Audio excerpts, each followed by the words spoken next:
Hello, and thank you for joining me. We're going to do a flip through review of Nirvana on Fire today. My name is Austin. I'm one of the writers at Watcher DM. And today, yeah, Nirvana on Fire for Mothership. This is, I think, the second or third Mothership module I've run rather than played in. And I really like it a lot. I think it's really great. As you can tell from the cover, the art is fantastic. That's thanks to Jerome Berthet. This was written by D. Kenny, our good friend at Magnum Galaxy Games. And yeah, let's hop right into it. So, of course, you've already had a moment to appreciate the fantastic cover. Let's get into it. Nice little table of contents here. There are some additional adventures in the set here. We've got some additional writing by Nora Masick, which we'll get into. So, starts off, you've got a description of the job as the PCs understand it, as it's given to them. Then there is a timeline of the colony collapse. I found this to be really, really great stuff. This was very understandable.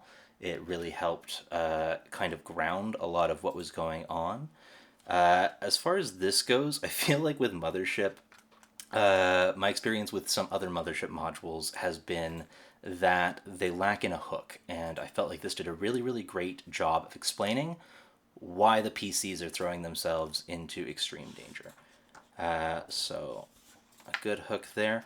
There's a clear outline of how to like win the module, so you can understand the full picture, accept the problems, and reconcile. So the setup here, there's a power struggle between an AI called Bishamonten, who believes it has transcended its computer form and become the actual deity Bishamonten.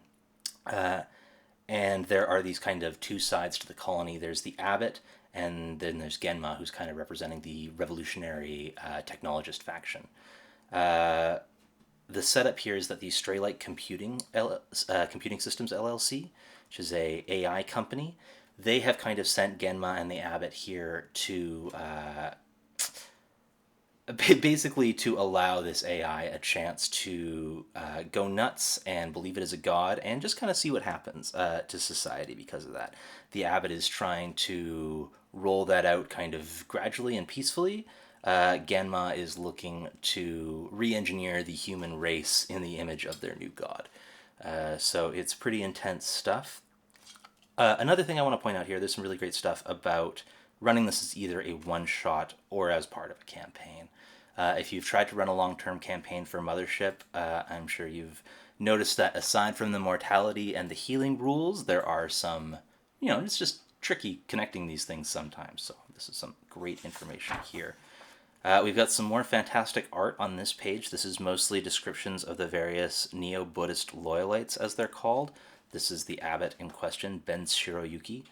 Ben's White Snow, I guess. And yeah, so this gives you kind of the first batch of NPCs that you're going to hit.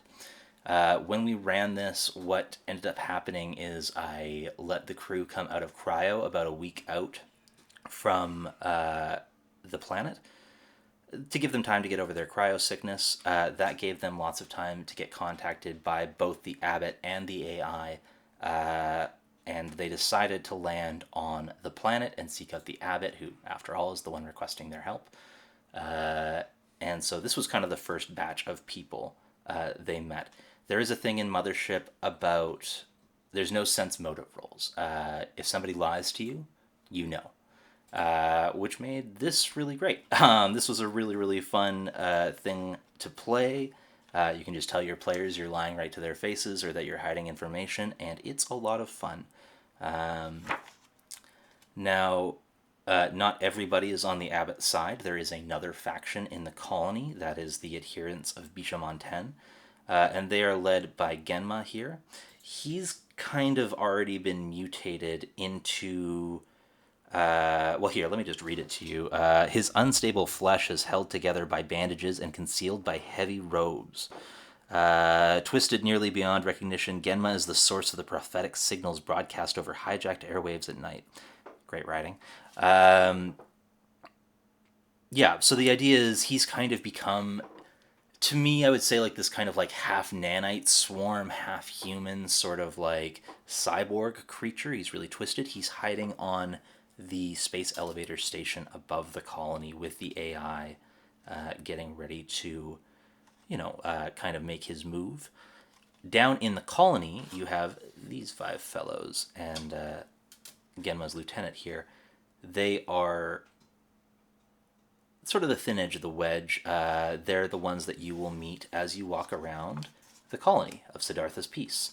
Yeah, so you've got your typical, you have the atmosphere, the equatorial radius, the gravity. You have all the great sort of planetary statistics you would need. You have the population of the settlement. Great information about this. Fed by strange chants, apocryphal scriptures, and noises broadcast nightly over the public address system, the chaos and instability are nearing their boiling point. One thing you'll notice here is this encounters table. Number 10 is the revolution begins. So there's always a chance. Very nearly when I was running this, I think we had 9 on our first encounter roll, and I thought it might land on a 10 or something. So the revolution very nearly began as the players hit the colony there, which would have been interesting. But as it happened, we had lots of great little omens, rats squealing in gutters, found out to be horribly mutated cyborg creatures. As you kind of make your way across this very nicely illustrated colony here, each one is detailed. It has little encounters. And you're kind of rolling for power blackouts. There's a rolling blackouts section here, and encounters as you go. So basically the first, once they had kind of drifted through space, they had a chance to encounter messages from both factions in the adventure. They eventually land at this landing strip next to the space elevator, and they have to make their way up here to the Grand Temple to meet the abbot. So that kind of gave them a really great chance to sort of meander through here. Kind of played it like a point crawl. I just like, oh, you go left or right. You can see the works yard, you can see the turbines if you go this way, and kind of loop through. Gave a little chance to introduce the various factions. Gave a chance to have some encounters. And, I feel like there's kind of the first 30 minutes of every adventure, you should kind of just give your players a chance to find out who they are a little bit. So this was a great opportunity for that. Now, once you meet the abbot, he's going to ask you to go up the space elevator to fix his little AI problem. This is Bishamon 10. I think there's another... We'll find it later. There's another illustration of him in here as well, in his aspect as a holographic Buddhist deity. It's super cool. And yeah, so this is just outlining Genma's plan here. They've got a genetic editor that's going to come into play, mutating the PCs eventually. Separate encounter table. Basically what's going on in the terraforming tower, which is at the top of the space elevator, is that there is a creature called the Spear of Bishamon 10. It's kind of like this nanite swarm tentacle, metallic Akira monster thing that careens through the terraforming tower, hunting the PCs. So there is a big lethal monster that you're hearing it vibrate through the walls as it slithers and slams. You're seeing the holes it burns in the wall. And you're also getting a chance to pick up some shotguns, find some crazy cultist stuff, get some key cards and all those sorts of things. Also a great distinction made here between areas that are human-sized and areas that are industrial-sized. So you'll see here there's a little note as to which is which. The map here is really well laid out. You can see what's open, what needs key cards, and what needs the kind of the gold key card. One thing about this that I thought was it does feel a little bit linear, especially because you don't start with those key cards. There's a little difficulty getting right in here off the bat. Of course, if your players are Mothership veterans, they will just pop that door, which is what mine did. They got a good look at Genma in there, his back to them, kind of chanting his weird little heretical chants, wisely decided not to bother with him, and they snuck out of there and made their way down here. Some really great stuff here. Unfortunately, I think my players never in- got engaged with these vampire vines, which is a shame because the illustration looks really fun. Love, love this bottom. It's not even really a half page. It's like a 2/5 spread on the bottom there. Great illustration. This is the Spear of Bishamon 10 I was talking about. And yeah, so basically you make your way through, you find the key card either in the garden or you kind of bust your way through to security and administration, and you get back into these sort of inhumanly sized areas in the back. In the manufactory, that's where the genetic editor is. Basically, it reconfigures DNA to make you into the sort of perfect humans that Genma envisions in his new paradise world under Bishamon 10. So of course your players can plug themselves into that and give themselves weird mutations. The heart of the adventure, or the success condition of the adventure, such as we played it, was that they wanted to get to this AI core here so that they could kind of reboot Bishamon 10. Obviously, it had opinions about that. We had some really great roleplay stuff with the AI, and it calls in the spear to kind of defend itself. My players outsmarted it at great danger to themselves. They barely managed to reset the AI, which of course caused the spear to go dormant. And then they made their way back, not realizing that Genma, who they had earlier seen from behind, was aware that they had destroyed his god. He met them, I think, around this welcome hall with a flamethrower and ended up roasting the whole party alive. So they did save the day. For the record, my players did save the day. They saved Siddhartha's peace, but they could not save themselves. And honestly, isn't that what heroism is all about? Next page. This is kind of the first of the two additional adventures that are included here by Nora Masick. I didn't play either of these. My players did not engage with them. As they were landing on Siddhartha's piece, I kind of gave them the option. I was like, oh, there's a second signal to the south. There's a faltering power grid down there. It's not supposed to be there on your, blueprints of the colony. So, enticing mystery, blah, blah, blah. Players were mission oriented, probably presumed they would be sent there later. So they did not end up checking it out. But I really like this adventure. I think it's pretty fun. It was a good read. It has some good bits. It ties back into the genetic engineering thing of it all. There's some Genma clones in here, and they're a lot of fun. I think if you did hit this adventure first, it would really inform a lot of the second one. So maybe if I was going to run this again, I would try and find a way to make this a little more enticing than I managed the first time. But great writing, fun stuff, a bunch of different clones. They're all messed up in different ways. They all know different things. They all want different things. It's a fun little adventure here. This is the second one. Roz Leahy wrote this one. Of the little extra adventures. This is a Straylight Hermitage. So this is kind of, I believe it's under, oh geez, I think it's under one of these buildings here. It's kind of like a hidden, yeah, colony offices number 8. So that's this one over here. All-in-one police, medical, and customs bureau staffed by Itsuro.